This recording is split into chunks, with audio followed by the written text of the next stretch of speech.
Welcome to this episode of the Level Design Podcast. In this episode, we break the boundaries and make developers cry with our Jira bug reports with Gabby Llanillo from Naughty Dog. Let's get on with the show.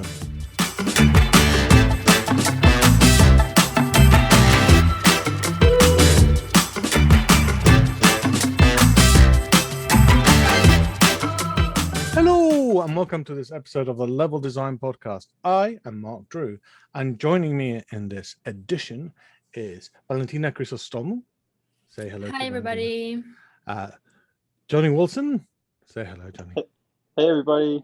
Rob McLachlan. Hello, Ron. Say words so people know who you are. Any word. Okay, fine. And Gabby Llanillo from Naughty Dog. Hi. So welcome on the show, Gabby. You are very welcome here because you do something that saves every developer's neck, which is run the QA. Yeah, do the QA dev, right? You do the QA/dev Dev for support. Naughty Dog, dev support. What do you find as dev support? I mean, QA is dev support, right? Yeah, I guess at Naughty Dog dev support is a little bit more just like non-testing related duties. So just like some examples, like for Last of Us Part 2, I was helping out with photo mode for one of our programmers, Jason Gregory, and basically it's not like I was coding a lot, but you know how far you can dolly the camera back out and in? QA was actually helping set those boundaries so you weren't going too far out of the world to see like the open spaces and such. So that would count as dev support. Other things we do is just little design tasks that like help plant like where the AI can go and like what you can see in the game that would like drop out if you were not in that space so that we would preserve memory and stuff. So those are sort of like the kind of dev support-ish tasks that don't really count as testing. Right, because they're like much more in it's always been a Venn diagram, like QA and development. It's always a Venn diagram, I think, where you're going like, well, I'm going to develop up to here, but then then there's stuff that you have to understand from the other side, but you have to get into the tweak stuff because that's what players are going to do, right? You got like some variables like the camera, right? Right. Which, yeah, like the camera being a good example, but and on the other side, you also do QA. So what does that look like at Naughty Dog, or what were you involved in? Like, man, it changes like really every day depending on where you are in the cycle of the project.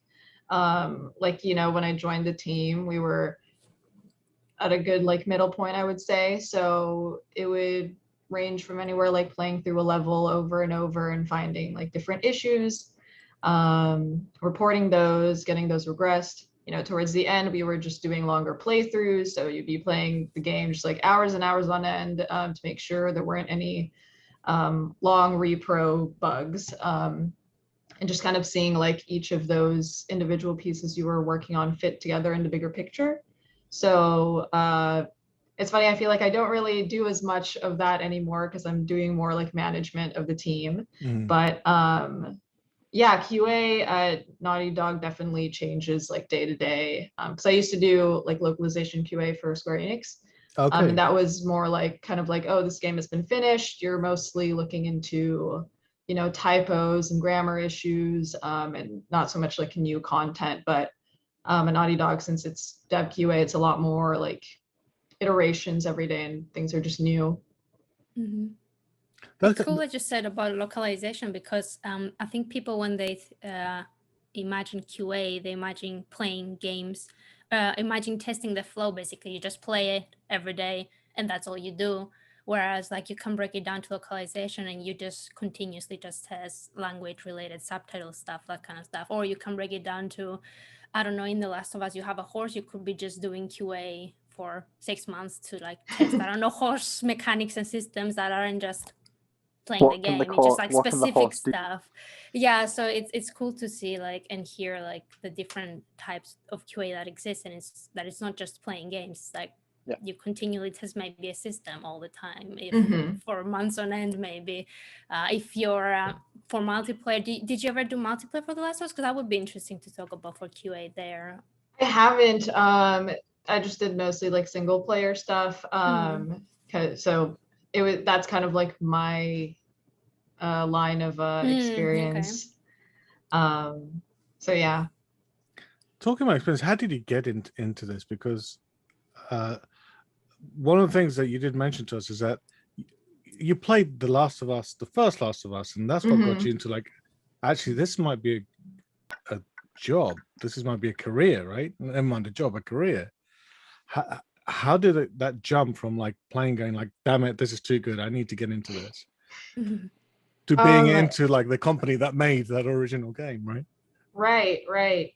Yeah, I mean, growing up, I was just like a huge like gamer, mostly PC and like the first PlayStation.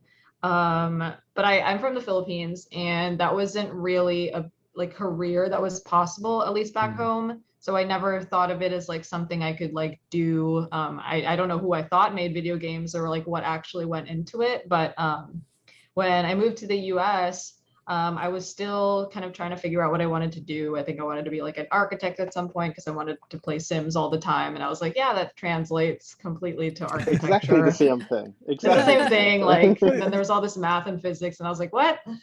So I'm not gonna do that. And then, yeah, I kind of just like knew I wanted to get into games, and then I looked more into it.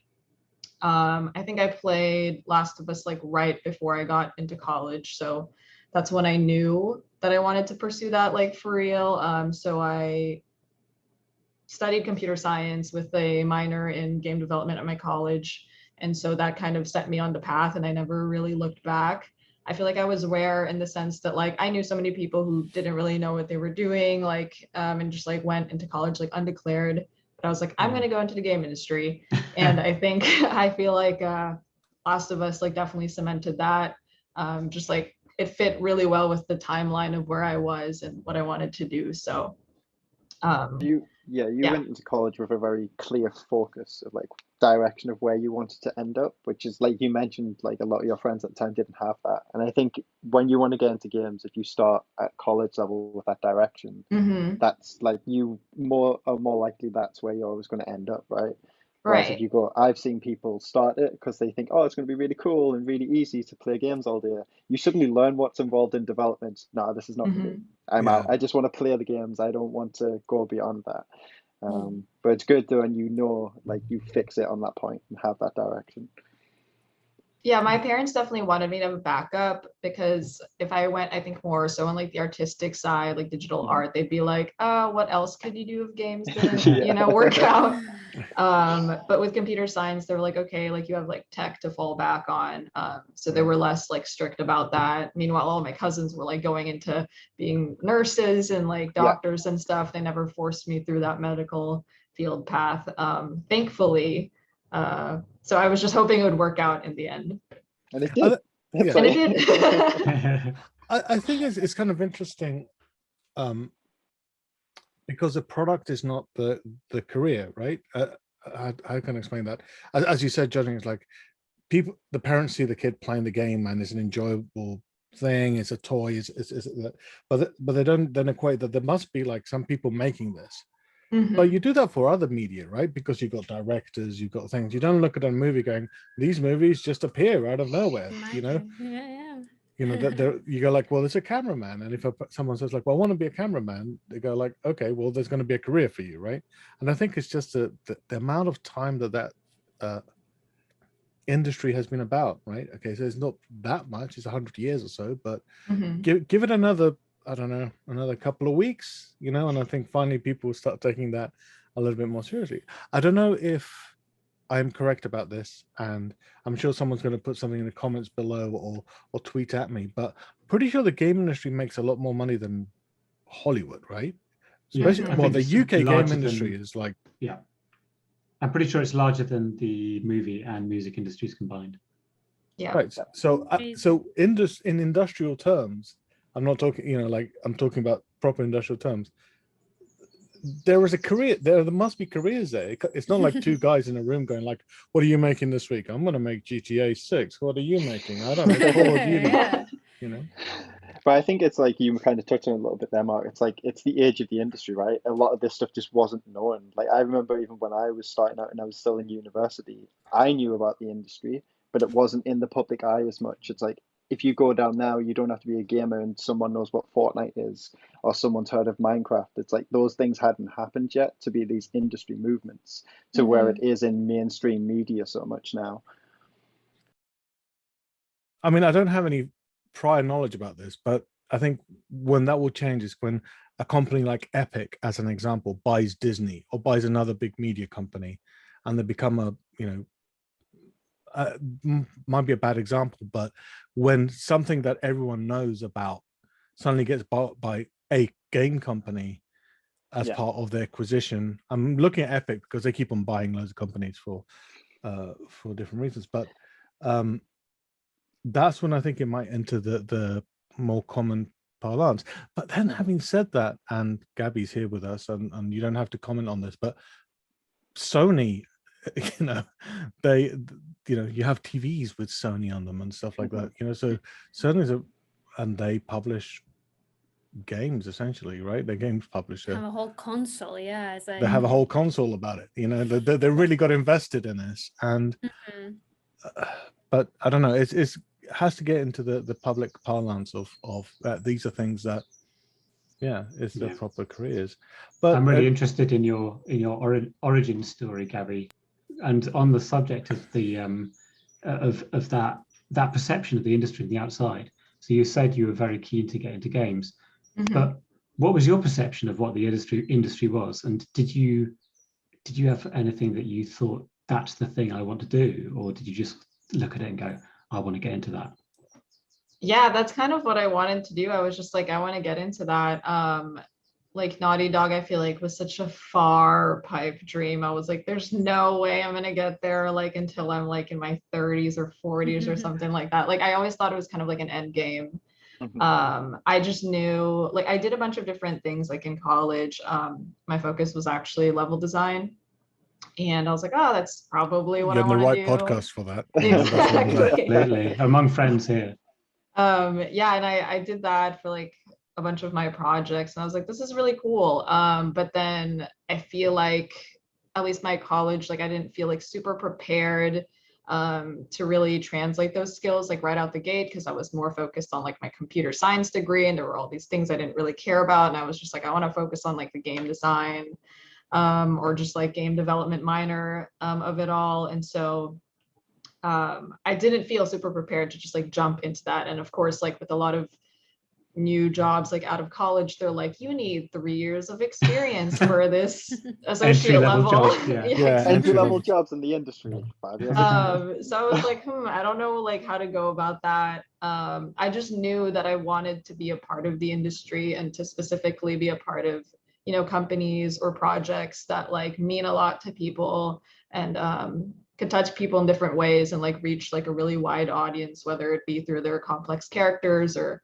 their really diverse like stories. I kind of wanted to do the same thing like that Naughty Dog or other games that have touched me, and kind of bring that inspiration to other people, and kind of just make games for more people, aside from like, you know, growing up, it was just like boys being like, oh, what, you game? Like, I don't believe that. So yeah, I didn't really have like a big dream coming in, like specifically like, oh, I want this position. I just thought I want to be a part of it and kind of see like where I'd fit and where I'd do best. And then I kind of just stuck at least like with QA here because I really enjoyed at least like QA at Naughty Dog and how involved it gets. And there's also, you know, a lot of like preconceived notions of what QA actually does.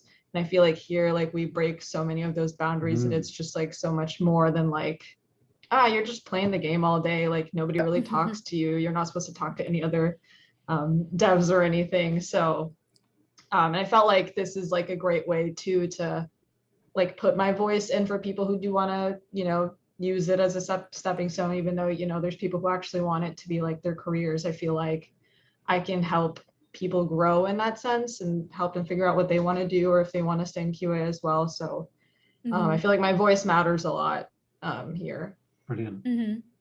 And that's such an important thing.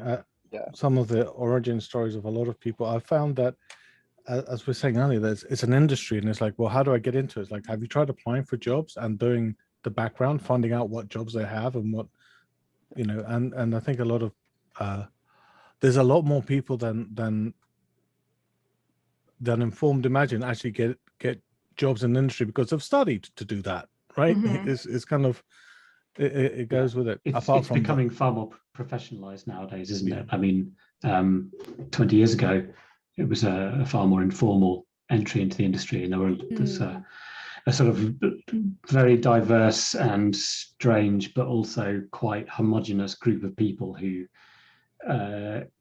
came into the industry. You know, they probably haven't studied game development because it just wasn't available, but it certainly attracted a certain type of person.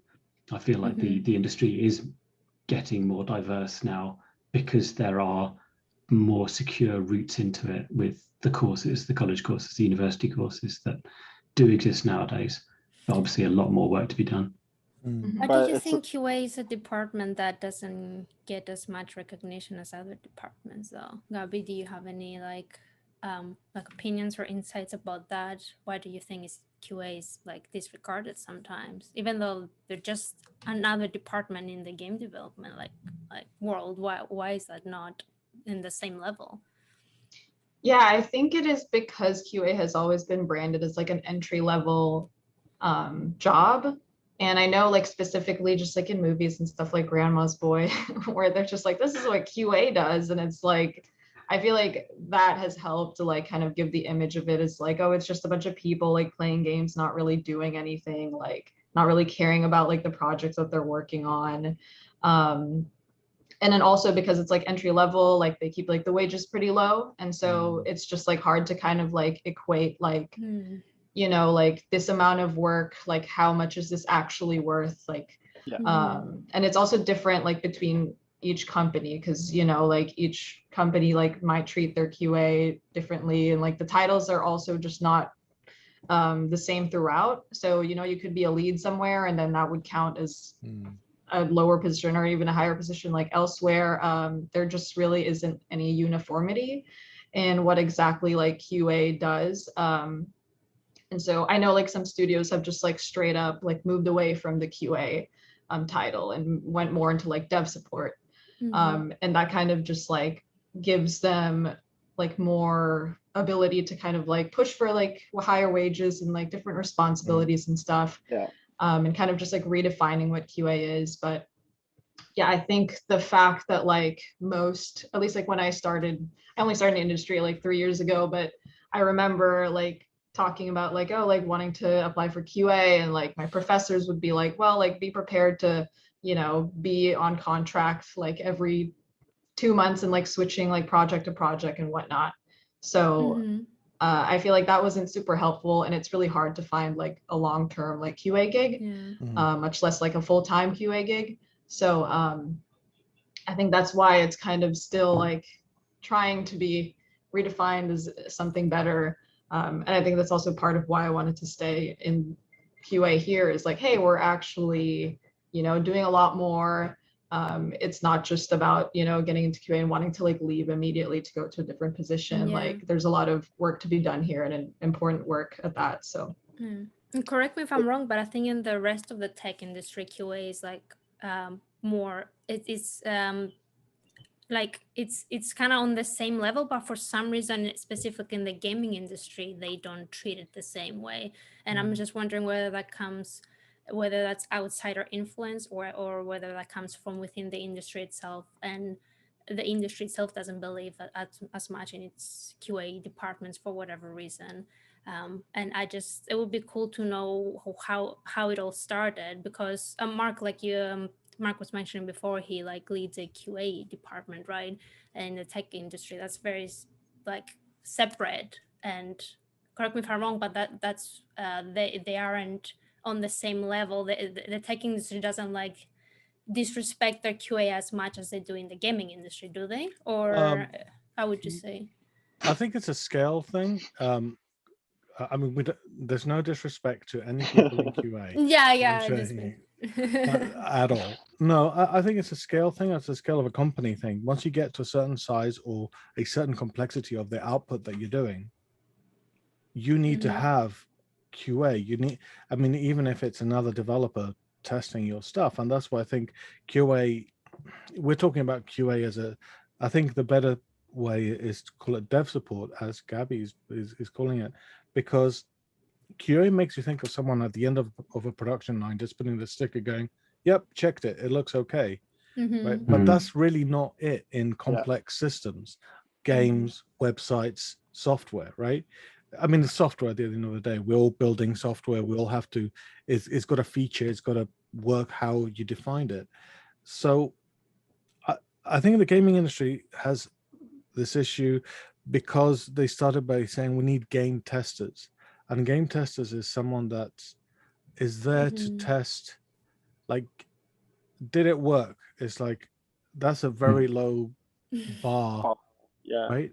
There's no interpretative effort into Yeah. what it's just, it doesn't work. Yeah.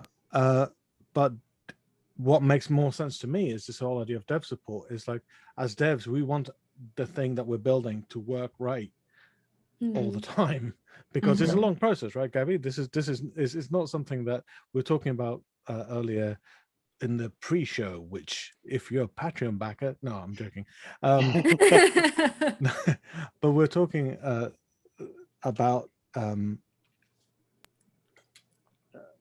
getting everything. Sorry, I forgot what my thread was. I'm making a joke. Long process. Yeah, but it's a long process. So you have different jobs, and you have to test changes all the way through, because something that you've done right at the end might break something right in the middle, or I don't know. You can come up with better regression failures, but like one last minute addition might be just that one little thing, and you need to have someone that understands where it might affect to test it correctly. So I think, yeah, dev support actually is something that as a name makes me feel much better about it, because I think it represents more what it is. But what do you think about that, Gabby? That we have like the idea of like of a tester, of a QA maybe, and then you have dev support as kind of maybe different roles. I don't know. They're not. Yeah, I think, with testing, it is just pretty much like, does it work? And I think that's kind of what people equate QA as. I mean, when you think QA, like just like the name, quality assurance, like it is like more than what testing is. But because like people kind of just like, have equated the two as just that and not more like figuring out like the core of the issue and like knowing these systems and these games like in and out, then a random play tester that you could probably just have and be like, is play through the game, like what do you think, as opposed to somebody who's been working on it like however many years, and is super just knowledgeable of those systems. So I don't really know. It's either like switching completely to dev support or a completely like new title, but I feel like that would be difficult in getting the whole industry to kind of take that, because that will have to be like a uniform change. Otherwise, there's going to be even more like differences in the titles. I don't think there'll ever be like a unique title. I don't think you can get that in any industry. Sorry, Gabby. No, yeah, I agree. So I think the best thing to do is just kind of like continue redefining and showing like different examples of how QA is actually just much more than what you have like premonitions about, just like being more than a tester, having other departments kind of shed light more on like QA and having people like in your corner just like pushing for you. Because I do feel like a lot of my designers especially have like pushed for me, just like, like this person's really great to work with, like she does her job really well, and that's like really helped me find a voice for myself too. So having like the support because I know like every time somebody just like attacks QA on Twitter, like all of game dev Twitter is just like up in arms. Yeah. I think you're right. I think that the completely unacceptable sort of criticism of QA comes from people who are not very experienced in the industry or are not in the industry at all. And as people become more senior in the industry, they know the value of QA and become staunch defenders. But that kind of that sort of enthusiast looking in might go, okay, these people are obviously not really doing any work for some reason because they have a very weird misconception of what work. What the happens example being studio. with Cyberpunk, right? Everybody's like, oh no, the QA team didn't do anything, or for Cyberpunk, that's why I released so many bugs. But it's like, I'm sure they. Those sort of things. Those sort of things happen from the top down. It's not like, I don't think even if they tried, the QA team could actually sabotage a project. It's impossible. Exactly. So it's like such a weird misconception from people from the outside of the industry. I think that the what leads to that misconception, which is very it's a very bad misconception, is, and I think Gabby, you saying your title of being like a dev support actually knocks on the head a little bit, because what people are saying is QA, or insert any other title that hasn't got programmer next to it, is not a game dev, right? And you're like, well, no, like a game is made by a whole host of different teams, AAA games, triply so. And if you want to get that game from someone's imagination into someone's PlayStation console, there's an army of people making sure that it's marketed. It's and that's game development. That's development of a game till it's produced, right? It's like I'm lost for good analogies, but you know, it's a house, right? It's a whole set of skills, and you can say, well, you're not a house builder just because it's like, you know. So I think that the problem is that I think some people are actually arguing a game developer. What's the title? It's like I'm thinking of a programmer, but then you go like, yeah, but that's one role. That's one role, right? And that's the education we have to give people, that it isn't some guy in a bedroom. Yeah, sure, a guy in a bedroom can make a game, but they can't make a AAA level game. It's like, yeah, sure, I can hold up my iPhone and I'm a filmmaker, right? It's like, you're not, you know, it's but I think it's that distinction. And I think one of the things that I've learned anyway is this whole title of being dev support really is the crux of what QA is. I think and that's much more important for people to understand, that without QA or without dev support, you don't get features out there. Yeah, every day's a lesson. I never heard the term before now, actually. So it's brilliant. I think I'm all for it, really. Right. You'd never heard dev support before? No, never. Oh, okay. Never heard the term. But then I've never done AAA game development. So that may be why I've not picked that up. You know, I've always been in slightly smaller teams. Yeah, I think in more AAA like teams, like the dev support can be even completely separate from QA. So you do things like Gabby mentioned, like things with a camera, or maybe placing spawn points around the map or whatever, stuff like that, that is within the game, that doesn't have to do just with testing. So I think, to be honest, there's so many new roles within the gaming industry, like appearing every few months. So it's like, this is another new thing, I think, in the more testing QA department. That's kind of what I was going to say as well. There's more roles now, and I think that's might be blurring the lines a little bit as well, but it is making sure the distinction is clear. There's a difference between QA and development assistants, or like dev support and things like that, because I've seen them called different things at different studios, a little bit like Gabby mentioned earlier, but the role can be similar on the dev assistant versus dev support side of it, but the actual job they do might be different. But studio to studio as well, like that always changes. I think the solution to this is, anytime anyone brings this, like, you know, such and such is not game dev, we find the credits to, let's say, GTA 5 or Red Dead Redemption 2, and make them spend the hour watching that and say which one didn't develop this game. And I want you to give me a full spreadsheet and tell me which one didn't do it. and then we can have a conversation. Now you can tweet. Your tweet rights have been revoked until you watch these 5 different games as credits, and then we solve that problem. So Gabby, yeah. Oh, sorry, I've talked over you, Mark. Absolutely, Gabby, go for it. So I've already revealed my ignorance about the term dev support. I was wondering, what would you say that are sort of common misconceptions from within the industry about what QA and dev support do?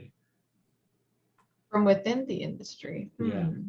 I think I mean, nobody likes to hear from us because it means they've done something wrong with their job. So that's like the biggest thing. I also feel like, you know, some devs probably think like, oh, like QA just like messes around and doesn't really take their job seriously.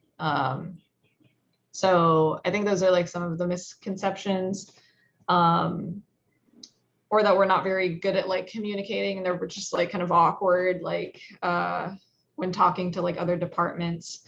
So it's kind of just like hard to put a face also because like some QA especially are just like siloed off, like especially for, you know, like localization or publishing QA, like the main dev studio could be all the way in Japan and you could be like here in LA, and they don't really get a face-to-face interaction with these people. All they have is a name field on a bug, maybe. Exactly. And saying, oh, it's them again. It's them again. I hate these people. Yeah, so I think that's like kind of the biggest disconnect, and that's why having like in-house QA that are just like embedded QA, I think is the term, helps alleviate a lot of that, because it's like people you talk to every day, work on, you know, your section of the game or whatever, and you develop a lot closer relationships with those specific devs in charge of that system or level or whatnot. So I would say those are the main things. So I started out in QA in the year 2000 at Team 17. That was about 40 years ago. 40, 50 years ago, there's kids. So I worked on one of the Worms games, Worms World Party, and another game. And the QA department at Team 17 was this very, very dark basement room. All the good blinds were permanently closed because obviously you needed to see your CRT screens and sit there. And I still remember filling in bug reports, and then people coming down from the actual, you know, the actual development team upstairs. You get a very angry coder coming down saying, what does this bug mean? Show me. And then you show them, they go, oh, okay then. Stomp. Yeah, exactly. Stomp all the way back upstairs. And you just have to then tomorrow test it again.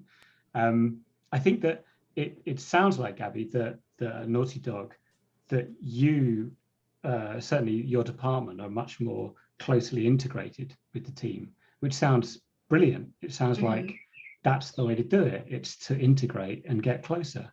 Yeah, for sure. It sounds like a really good idea, because it also, I feel like there's also this kind of like, we keep mentioning stomping or seeing this name and it's them again. It's like this hate relationship for some reason, because what QA does is they just tell you things you do wrong all the time. It's never a positive thing. Oh yeah, this car works really good. No, it's like their wheels are non-existent. You're like, no.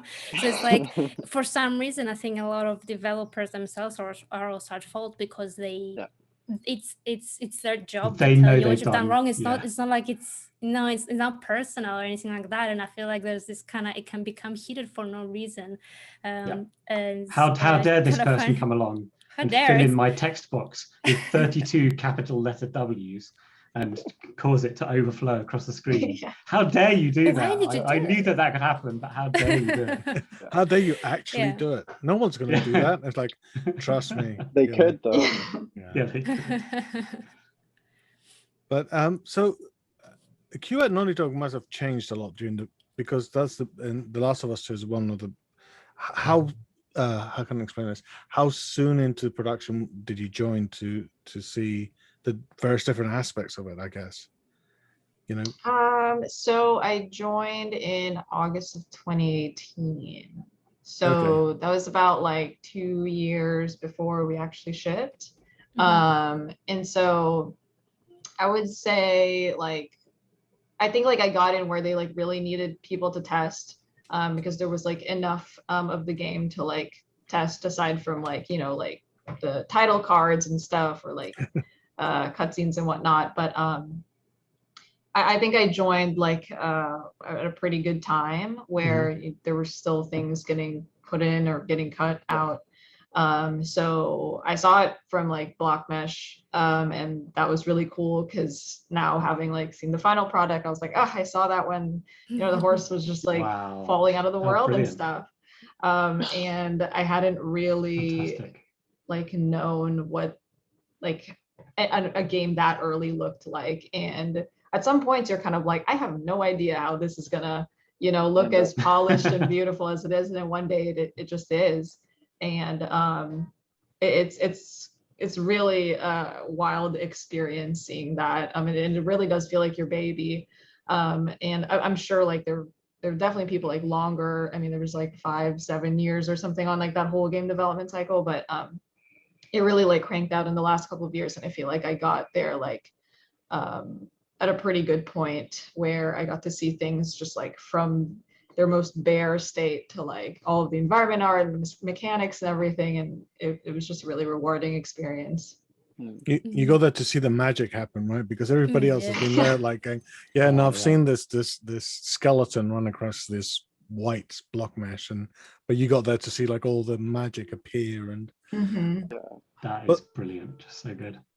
It's such a like, I think on bigger games as well, it's such a like an amazing experience to watch stuff start to go from like the block mesh state as art comes online. And you're all right, sometimes you walk into a room and you're like, this will be something that's, but then when you finally see it as the bar or the house or as the docks or as the steamboat or whatever, you start seeing things kind of come together, and it's amazing how much such a transformative experience it is overall. It's like at one of my old jobs, we had a video, and it was like a video of let's say 10 levels of the game, and it was all in block mesh. And then we did one later on when like we were heading towards release, but loads of art had come online. And just watching them side by side, you kind of see the evolution. It's like almost doing a time lapse. It's quite impressive. I don't know how they do those time lapses. I think, you know, I always love those time lapses when sometimes I think you've worked this backwards, haven't you? Because you've gone from the like really good looking thing and like had to check out all the different versions for your version control and throw them in to make it all look, because it's, the thing that drops down and it looks really cool. I bet you there's firms that do that, and they are game developers, so don't argue with me. But what do you think is the most enjoyable? What has been the most enjoyable part of it, apart from seeing the magic happen? Honestly, the people. Like, what I never expected was coming to Naughty Dog and just meeting like amazing people. Because I feel like growing up, Naughty Dog was kind of just like this mysterious, like they don't talk to anybody, or I have no idea who works there type thing, or like who was part of anything aside from like, you know, like Neil and stuff, who's just like been the forefront. But yeah, that working with the people and meeting so many like-minded, like passionate devs who have like the same goal of delivering like an incredible product. And you know, everyone's like been a long time fan of Naughty Dog, or just like was a fan of the first game, and like really like it was all really a special experience for them too, getting to work on.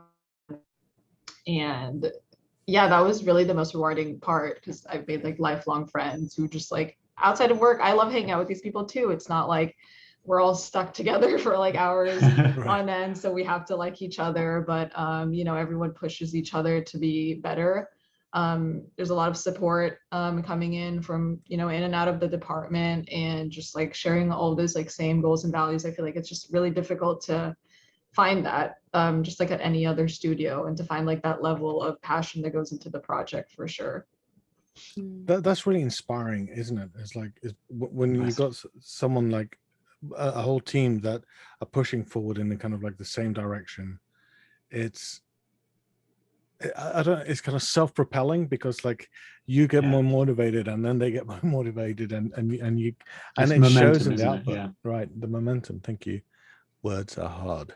at the moment. But it's like off that, the momentum comes from like having such, I guess, like a strong unified vision as well, right? You're all thriving and striving towards the same thing. And a lot of us can probably speak to the fact of this. When you're working on a game and you're starting out, you're trying to build that vision, right? You're trying to figure out what it is. And then that sounds like the most challenging part.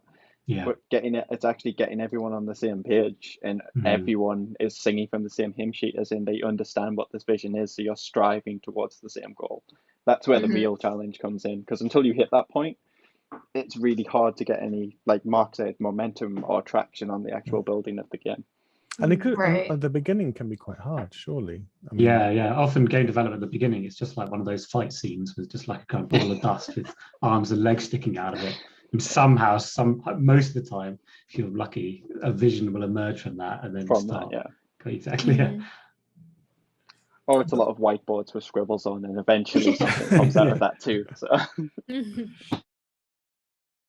So there's a question based off recent events. What's it been like actually having to test from home? Yeah, that was a pretty wild transformation, I think, or transition, because it was right, when the pandemic started, where we were kind of in that like very important period right before ship. And at one point, I think like we were the only QA team that was like up and running compared to a lot of different studios.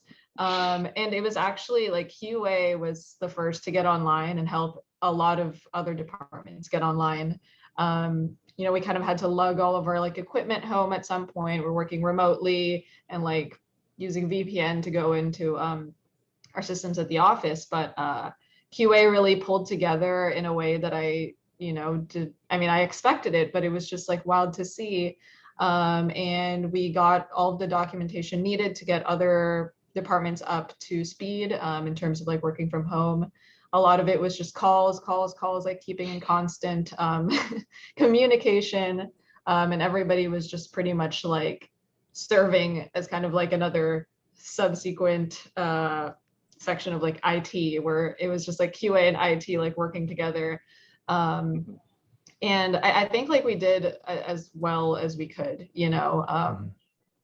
being given like the equipment we needed to do. Of course, like internet being varied between different locations and people was kind of like annoying, but our programmers had figured out just like ways that would make it a lot more streamlined for everybody. So I think we did like the best we could. We adapted, and we're doing as much as we can and trying to replicate what it was like in the studio, except through messaging or chatting and stuff. So yeah. Yeah, it's interesting because one of the biggest problems, I guess, is everything becomes a meeting, right? It's not a casual chat anymore. It's like that desk side chat you might have for 5 minutes is now a Zoom meeting, or it's a so yeah, I think it changed for a lot of people. Has it been a lot more challenging after what's been like about a year since we're all basically stuck working from home? Has it been more challenging, you think, less challenging or anything? Has it improved working from home for the QA department? I think it's definitely improved. For a while, we kind of just had to come up with our own system and how we wanted to do things. But what's nice is we have the freedom to do that, and people are encouraged to give feedback on what they think would help make the job, or just like testing in general, like easier for everybody, which I really appreciated. I think like there's definitely like a mix of like some people would prefer to like continue working from home, or some people would prefer to go to the studio, or just like a hybrid. But I think we're in a really good position right now, just like how we are working from home. And it's definitely improved. Like any challenges that we've come, we've just like continued to adapt that way. And we have like the support of the rest of the team, which is really helpful. That's really useful, especially I think there's hopefully in the long term, in the world of work anyway, there'll be a lot of upsides after this pandemic, because it's allowed a lot of people that couldn't make it into an office to be able to work from home or somewhere comfortable, or wherever they needed to do it, or not travel like however long they had to travel. stuff like that. Mm-hmm. One thing I wanted to say is that Gabby and Valentina share kind of like origin stories, right? Maybe a Like, little bit. you know. I think yeah. Our connections, like from what Gabby mentioned earlier, is like we were both like, well, I'm from Cyprus. You mentioned you were from the Philippines. Both countries, I guess, that don't or that didn't have a career in games, I guess, as much, right?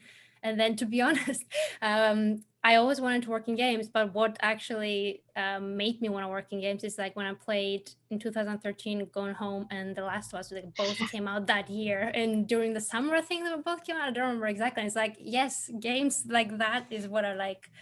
I think like worth trying to get into the industry and like maybe being part of this, or just be, maybe not even work on these games, just be part of that industry that seems to grow in that direction, because that was a much different like direction of what it used to be, right?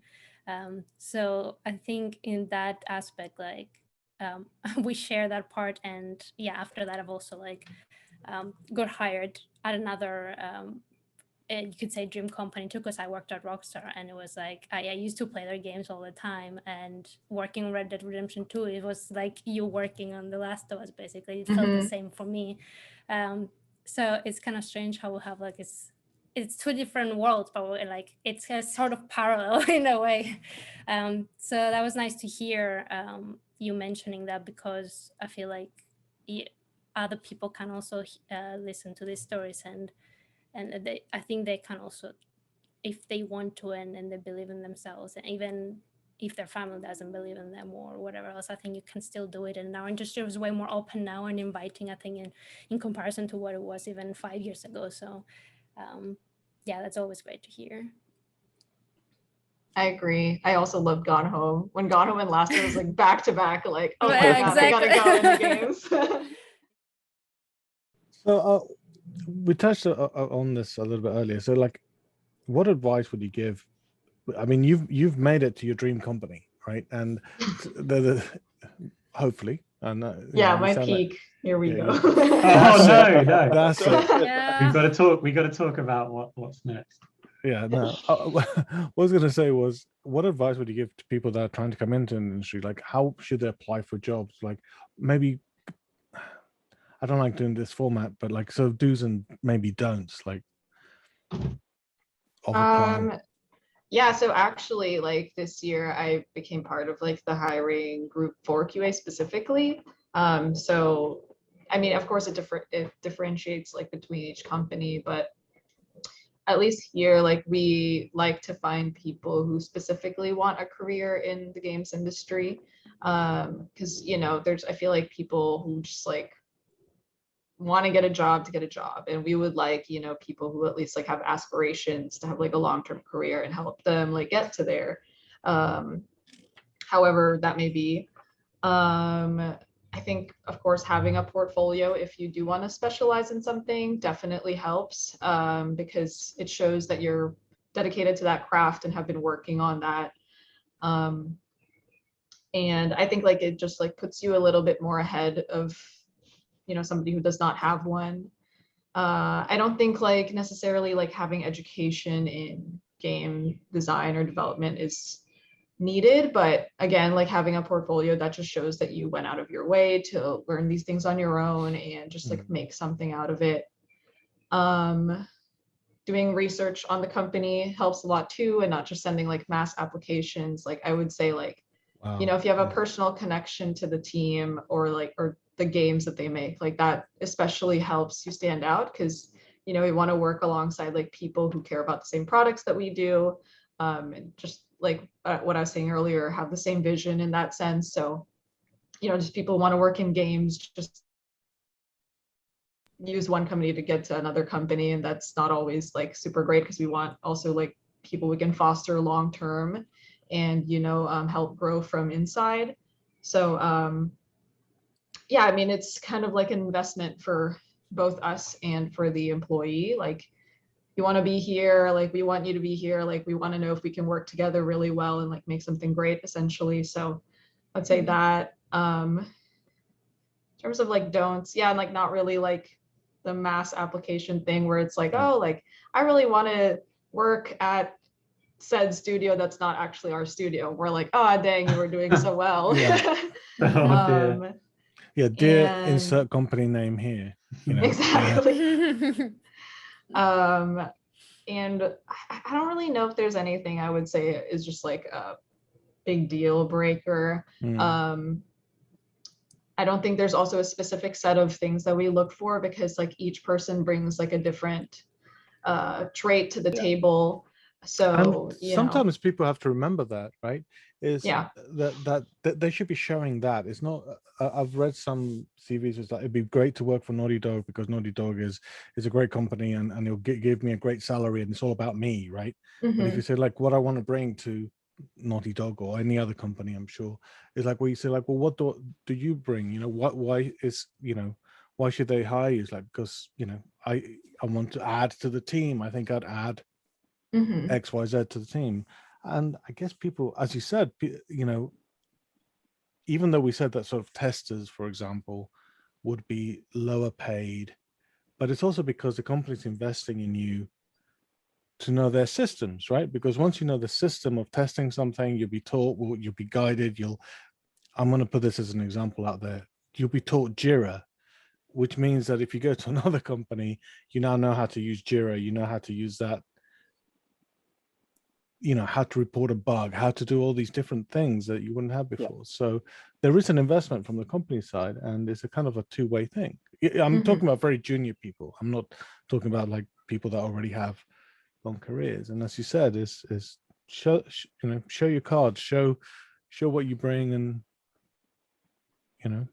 Yeah, I feel like people think that like if they don't have a set amount of like projects on their belt and stuff that we won't like give them the time of day, but you know, we also like think people who just completely wanted to make a drastic career change really interesting, because you know, we've had people who are like, I've been following like this particular career path, but I've always just wanted to get into games, and like I finally like want to make the jump. And we think people are really interesting too, especially if they connect to like their previous job responsibilities to what like QA would be like. It shows like they've done research and they like kind of just like know what like things that can translate that way. We look for those too. And just, I mean, at least like I look for like really nerdy stuff too. So it's like people who put like D&D modules on their portfolios were like, yes, like, we would get along. And kind of just like getting to know those people better and what makes them passionate, because that really shows you a lot about that person, I think, as opposed to just like regular job questions too. So I just encourage people to like be themselves and talk about the things they love, of course, in relation to games. But yeah. That's a good way for everyone to get into the industry, or any industry actually. I think this is not limited. I think that's the biggest mistake I've seen graduates do, which is one, dear insert company here, you know, I would like to go for apply insert position here. It's like, well, no, tell me why you're great, why you're the great one that's coming in here. And of course, like it's a shift in mentality, you know, because there's sometimes you're not used to projecting, and that and it's good that you're looking for those things, you know, those, you know, that background of people, you know, that you know, that spark, I guess is the word, that you know, that will add to the team. Yeah, speaking of sparks that get added to the team, so Gabby, what's next for you? What's next? We've dealt with your origin story and where you are now, so what do you want to do next? I have it's kind of I'm putting you on the spot a bit here, sorry. It's hard when, you know, like the game that you have loved and like got you to the industry, getting to work on that sequel is kind of a pretty high peak. In terms of like what my overall goals are now, it's kind of like the same of just like staying in the industry, but now more so like helping people grow within it. Now having, you know, gained a lot of more experience, higher position, just like overall, like my voice like actually matters. I want to be able to do the same for people who are like me, or, you know, come from like backgrounds that are not necessarily like represented as much in the industry. or in games and be like, I could do it, so you could do it too. And, you know, I want to be able to use the resources and the privilege that I have to get people up to those levels as well. And I think that's just always been my goal of like being a part of things that like make a lot of or mean a lot to a lot of people, and also helping uplift just like general, like making games more inclusive for all type of thing. So Oh, fantastic. That's a great goal, actually, too. I think a lot of people, I think, don't have this kind of like goals, and they might be like, they might just say, oh yeah, I want to work on this system, but your goal is like, no, I want to help people, like diversify our industry. world. I want to, Fantastic, yeah. yes, so that's Absolutely, like brilliant. that's like way higher level. Yeah, thank you. we got to up our game, Gabby. No. That's so inspirational. I think on that note, that's the zenith of where we can go with this. Thank you so much for coming on the show. It's been a literal education for us. I have been Mark Drew. Joining me has been Valentina Crisostomo, Johnny Wilson, and Rob McLaughlin, and of course, Gabby from Naughty Dog. Thank you so much. And, thank you. It was a pleasure. And before we go, just want to ask you, dear watcher or listener, if you've been enjoying this show, please, click like down there if you're watching this on YouTube, or review us on your podcaster of choice, wherever you got this podcast. If you found it in the street on a USB drive, rate us on that USB drive. But it just really helps because it, for YouTube, it gives us more views, it feeds the algorithm, and for podcasts, you should just tell everyone to listen to us. I don't know how else you share podcasts, but thank you very much for being listeners, and thank you very much for being the guests and the hosts, and good night, everyone. Bye. Good night. Bye.